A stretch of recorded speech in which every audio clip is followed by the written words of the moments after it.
Welcome back guys. Ayun, may nahingi ng update regarding sa AWTP. So, pasensya na guys at ngayon lang ako nakarating kasi nag-aasikaso ako para sa kasal. Then, itong winners natin, which is ito, ay kaka-email ko lang yung apat na to.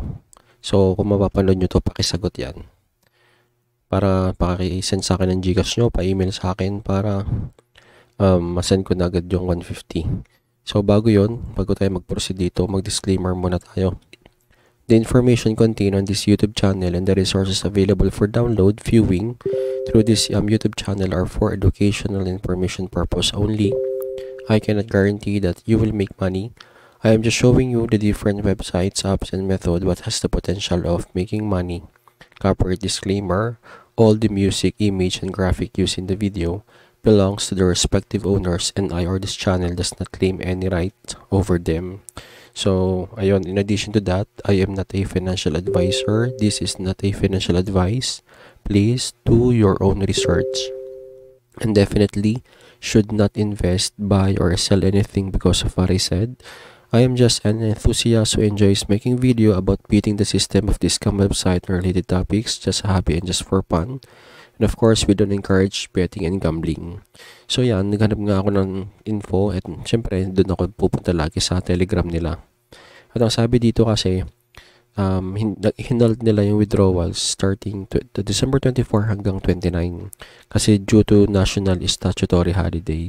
So kung papansinin natin, ano ba yung mga pumapatak sa statutory holiday? Kadalasan kasi, sa ano yan, sa Canada, ito yung makapapasama dyan. New Year, Good Friday, Victoria, Canada Day, so on and so forth, Thanksgiving Day hanggang Remembrance Day. Pero syempre, napapanahon sa atin itong tinatawag nating Christmas Day and New Year's Day. So ayan, yun yung naging dahilan nila. So hihimayin natin yan kasi may tinatawag tayong holiday exit. Alam niyo yung holiday exit? Ito ay katulad ni, ito, si Cash Baka. Ayan. Si holiday exit ay si Cash Baka. Kasi nung siya ay nag-promo siya noong 25, 26, 27, 28, ito ay pumatak na. Ayan. Saturday, Sunday. Alam nyo naman before kay Cash Baka, walang encashment ng pagkalipas ng Friday kasi hapon wala na. Saturday, Sunday wala na. Tapos may promo pa sila. Ayan. Ito yung nagbigay tayo ng alert before. So ayan. Ang nangyari naman dito kay EWTP, may dalawang bagay kung maaring pero hindi Bakit hindi sila inihahalt nila yung withdrawals? Kung tutuusin naman, ang ginagamit lang naman nila is Gcash payment na anytime pwede kang mag-send. Kahit nasa bahay ka lang. Diba? Kasi nga, kaya ka pumasok sa mga ganitong investment site, alam mo namang turned into scam is ability to pay nila. Kasi kapag pumalya na sila, like before, pumalya na, pero nakabalik naman sila, diba? Siyempre, pumalya ka ngayon, tapos na-open pa yung website.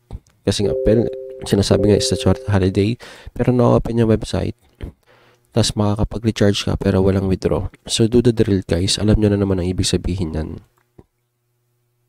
At ang sale nila at pre-sale, yung pinaka-promo nila pa lang. Ito pala laging one day. So halimbawa, ito 1 day lang or makukuha mo na in-invest mo. Ito 1K, magiging 2K hanggang 6K. So ito double.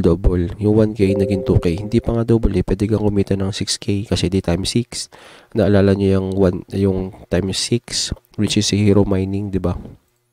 Ba't nandyan? Ito to. Yan. So, itong investment mo na 1K, magiging siyang 2,000, di double yan. Pwede pang pumalo hanggang 6K, depende sa ibibigay, di 6 times. Itong 3,000, magiging 6,000, pwede. Times 2 yan 6K, di double. Times 6, 18K, hanggang dito. So, 1 day lang yan. Kahit isipin nyo yung nilagay nila to, pero walang ability to withdraw kasi 29 pa. So, yun yung laging alert natin sa lahat sa mga ganong bagay. May ability, kaya nilang magpa-recharge, which is automatic, pero hindi kaya mag-withdraw. Guys, isip-isip din.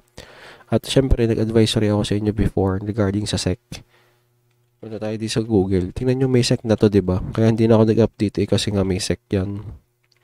sec.gov.ph. Kapag may mga ganyang galing sa SEC, syempre, government natin yan. Kung anong sinabi ng SEC, yun na yun. Pag sinabi wag invest. Kasi bakit? Nakalagay Electronic World Trade Platform EWTP is not advised to invest or stop investing in the scheme. Electronic World Trade Platform. May files pa sila.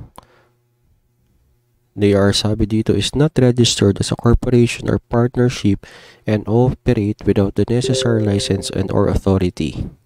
So, ayun po yung mangyayari dyan. Nag-advise na nga ito last 2 weeks ago. Alam ko naman napanood to ng iba. Ito ay paalala na alert na nga to So ayun. Kaya mangyayari dito yung mga nagho-hope, wishful thinking regarding this. Kasi kung i-scroll ko to pataas o pababa, nakalagay dito ay di pa natanggap yung 2 orders. Kumbaga hindi daw nagre-reflect yung ininvest nila to hindi siya nagre-reflect. Ang pinakahuling tanda ko dito, 'di ba, may SEC na refrain from doing activities like deposit and recharge kasi sabi ko nga wala na tong mga ganitong bagay. Pero kung makaka-withdraw ka, might as well yung income wini-withdraw mo na. So wag mo nang gawin yung mga activities nga like na recharge and withdraw. Kaya nga beat the system ang tinatawag natin Kailangan matalo mo sila. Hindi ko kayo matalo nila. So ayan. Itong mga ganito, alam ko yung mga sharing withdrawals like this. Ito ginagawa to ng mga maaring part ng team nila. Kasi ang dami ko nababasa na ganyan na sharing withdrawals. Nakalagay pa ay paano to sa akin, bakit hindi dumadating? Hindi talaga darating yan, nag-advise sila which is I doubt. Kung sa percentage ng ating kung magpapapait pa sila o hindi. Di ba syempre ito na nga yung pinaka natin critical. Hindi na to double. At the moment naman na pumasok ka sa ganun, 100% risk. Pero syempre, itong pinaka-clear. Critical na yan. Dami nag-all-in. Tapos, ito. Ba't lagi sa Telegram po napapunta? Ayan, kagaya yan. Madami nag-all-in. System update, nag-maintenance. Believe me, may maintenance yan. Withdrawal issue o health withdrawal.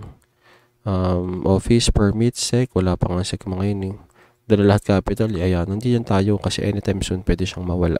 Yun yung risk nyan. Nandiyan ang 100 nga ba, labis-labis na nga Buti pa nga itong si Gold Farm. Hanggang ngayon, ito napopromote pa ito 10 hours ago, napopromote pa sila. Halimbawa with 1M followers, ang lakas na ng loob mag-promote ng mga ganito, so sinasabay natin siya. Ayan, buti pa itong farming na ganito sa kanila. Based on experience naman is paying pa siya. Kaya ako lagi din itong isinasama kasi nga first time ko nga maka-encounter ng ganitong game, virtual farming, tapos all in one app nandun na lahat ng pwede lang pagkakitaan. So ayun, sa mga nga pala nakaabot sa part na to, so ipagpatuloy natin yung ating tinatawag na giveaway. So kapag nasend ko na lahat, same pa rin, dito pa rin sa tinatawag natin na ito around me PH, Maharlika, sub pa rin. Pero i-comment nyo na is iba na. Ito na. Ito, hashtag #RadBPH nyo at saka yung email address mo, which is kung ay tanggapin ni YouTube yung comment mo na gmail.com, gawin mo na lang ganun at cheesy or .com or kung anything else, understood ko na yon. And manood ka ng 3 minutes, mag-sub para hindi mag-mark as spam kasi hindi ko din mababasa kapag spam. So yun lang guys. And beat the system, buyers, I'm out.